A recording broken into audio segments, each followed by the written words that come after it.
ప్రభువైన యేసుక్రీస్తు నామమున మీ అందరికీ నా శుభవందనాలండి. ఈరోజు దేవుని వాగ్దానము యెషయా గ్రంథము 58వ అధ్యాయము 11వ వచనము.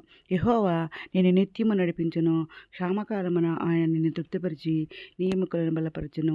నీవు నీరు కట్టిన తోట వలెను, ఎప్పుడు నువ్వు బూచుండు నీటి ఓట వలెను ఉండదువు అని వాగ్దానం ఇచ్చాను. పరిశుద్ధాత్ముడు అర్ధరాత్రులు లేసి ప్రార్థన చేసి స్థుతులు చెల్లించి మరలా ప్రార్థన చేసి దేవుడు అన్నప్పుడు దేవుడి వాగ్దానం చేయించాడు. నన్ను షటస్ పట్టిన చూడండి ఇక్కడ దేవుడు మరి మన నిత్యం ఆయన్ని మరి ఆరాధిస్తున్నాము, స్తుతిస్తున్నాము, ఇంకా ప్రార్థన చేస్తున్నాము. కాబట్టి అర్ధరాత్రి ప్రార్థన చేస్తున్నాం, తెల్లవారుజామున ప్రార్థన చేస్తున్నాం, సాయంత్రం మధ్యాహ్నం ప్రార్థన చేస్తున్నాం. ఇంకా బైబిల్ అయితే దేవుని కృపలో నేను పూర్తిగా రాశానండి. ఈ విధంగా చేస్తున్నాం కాబట్టి దేవుని ఆరాధిస్తున్నాం, ఉపవాస ప్రార్థనలు చేస్తున్నాం కాబట్టి దేవుడు మనల్ని నిత్యం నడిపిస్తూ అంటున్నారు. క్షామకాలంలో ఆయన మనల్ని తృప్తిపరిచి మన ఎముకల్ని బలపరుస్తానంటున్నారు. మనం నీరు కట్టి తోట వల్ల ఎప్పుడు చూడండి నీటి ఓట వల్ల ఉంటామని అంటున్నారు. పూర్వకాలం నుండి పాడైపోయిన స్థలంలోనూ మరి నీ జనులు కట్టుదురు అంటున్నారు. అనేక తరముల క్రిందట పాడైపోయిన పునాదులను నీవు మరలా కట్టుదు అంటున్నారు. విరగబడిన దాన్ని బాగు చేయబడననియు, దేశంలోనూ నివసించినట్లుగా త్రోవలు సిద్ధపరచబడననియు నీకు పేరు పెట్టబడని అంటున్నారు.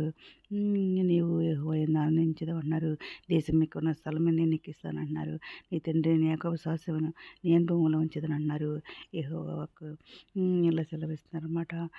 ఇంకా మరి నీ దేవుడైన యెహోవా నేను నీకు ఉపదేశం చేస్తాను, నడవలసిన త్రోవ నేను నడిపిస్తానంటున్నారు. మీలో ఉన్న లోకంలో ఉన్న కంటే గొప్పవాడు కనుక మీరు వారిని జయించి ఉన్నారు అంటున్నారు. నమ్మిన వాడు ఇలా అడిగిన వాటిని మీరు పొందుకుంటారు అంటున్నారు. భయపడద్దు అన్నారు. నేను విడిపిస్తాక నేను నీకు తోడైనా అంటున్నారు. నేను రక్షిస్తాకే నేను ప్రేమిస్తున్నాను అంటున్నారు. కనుక నీడెలా విడివక నీకు కృప చూచున్నాను అంటున్నారు. నన్ను ప్రేమించి వారు నేను ప్రేమిస్తున్నాను, నన్ను జాగ్రత్తగా నన్ను కనుగొంటారు అంటున్నారు అనమాట. నా వయసు నా కృప నీకు తోడుగా ఉంటారు అన్నారు. నా నామను బట్టి నీకు మెచ్చింపడద్దు అంటున్నారు అనమాట. సింపుల్ లేమిగల వేలకుంటేమో కానీ యెహోవాను ఆశ్రయించేవారు ఏ మేలు కొదువై ఉండదనమాట. ఆయన సహాయం వల్ల మన సైన్యం చేయిస్తున్నాము. మన దేవుని సహాయం వల్ల ప్రాకారం దాటం చేస్తున్నాం అనమాట. నేను నీ కన్నుల ప్రతి భాష మీద నేను తుడిచివేస్తానన్నారు. నేను నిత్యం నడిపిస్తానంటున్నారు. ప్రభు నమ్మదగిన వాడు, ఆయన మిమ్మల్ని స్థిరపరిచి దుష్టత్వం కాపాడుతానని దినం మాట్లాడుతున్నారండి. దినం మరి వాగ్దానం మరి ఆయన నువ్వు నమ్ముకున్నావు కాబట్టి నన్ను నిత్యముగా నిన్ను తప్పిస్తాను. కటికం చేసేవాడు దోపుడు సొమ్ము దక్కించుకున్నట్లు నీ ప్రాణం దక్కించుకుంటామని కూడా వాగ్దానం ఇచ్చారని మొన్న.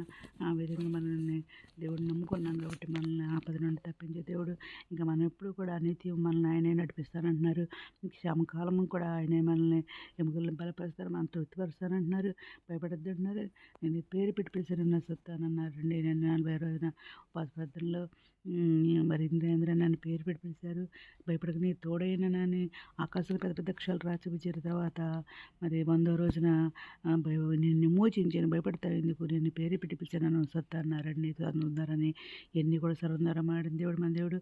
ఇంకా ఆకాశం నుండి పెద్ద హస్తాలండి, ఆ హస్తంలో పెద్ద కొండ, ఆ కొండలోంచి మరి నా మీద పొగలు కక్కుంటూ పడుతుందండి. కొండలోంచి ఏంటి ప్రభు అది మానం వెళ్తే ఎంత మోత వస్తుందో అంత మోతతో నా మీద పడుతుండే ఏంటి ప్రభు అన్నప్పుడు జీవజలం అమ్మ అన్నారండి. ఆ విధంగా మన మీద దేవుడు జీవజలం పోసిన దేవుడు మన ఎముకల్ని బలపరుస్తానన్నారు. మనం ఎప్పుడు కూడా నీరు కట్టి తోట వలె ఉంటామన్నా. నీరు కట్టిన తోట ఎలా ఉంటుందండి, పచ్చగా పైర్లిస్తూ ఉంటుంది. ఎప్పుడు ఉబ్బు చూడు నీటి ఓట వలె ఉండదేమంటున్నారు. మరి నీటి ఓట ఎప్పటికీ ఉబ్బుతూనే ఉంటుంది అనమాట. అలాగే మన కన్నీరు ఎప్పటికీ కూడా దేవుని సన్నిధిలో వ్యర్థం కాదని చెప్పేసి దేవుడు ఏదైనా మాట్లాడారండి. మనకు నీరు తగిన ప్రతిఫలం ఆయన ఇచ్చే దేవుడు అనమాట మన దేవుడు. ఏదైనా మంది జీవితం చేయాలని కోరుకుంటూ ఈరోజు మనం ప్రార్థన చేసుకుందాం. మహోన్నతుల సర్వశక్తిమైన ఘనమైన నామమున స్తుతిస్తున్నదండి. ఎంతమంది ప్రపంచం ప్రతి ఒక్క బిడ్డని పేరు న్యాయం చేసి ప్రతి ఒక్క బిడ్డ అవసరం తెచ్చి నాకు తెచ్చి కోరిక తెచ్చండి. చిన్న బిడ్డలు మంచి అరుగుని దయచేయాలి. దేవుడు నిరుద్యోగులు ఉద్యోగాలు తెచ్చండి. అతిపిస్తున్న ఆది సాయం తెచ్చండి. అనారోగ్యం స్వస్పర్శండి. వేదంతో కూడా వదచండి. కొంగిన వారిని లేకుండా అక్షరం తెచ్చండి. మీరు రానిరు రవణస్తులు మరపరచండి. మీరు త్వరగా రాని మీరు ఇష్టండి. మీ అంత చదువుంటే కొంచెం మీ అంత ప్రభుత్వం భాగం తెచ్చండి. మా ప్రభు పేరు యేసుక్రీస్తు పరిశుద్ధ నామమున అడిగిపెట్టుకుని ప్రతిస్తాపరండి. మేము దాని ప్రార్థనలో మా కుటుంబం గురించి కూడా ప్రేర్ చేయమని మనం చేసుకుంటున్నాను. ప్రభు సేవలో మీ సహోదరి. God bless you.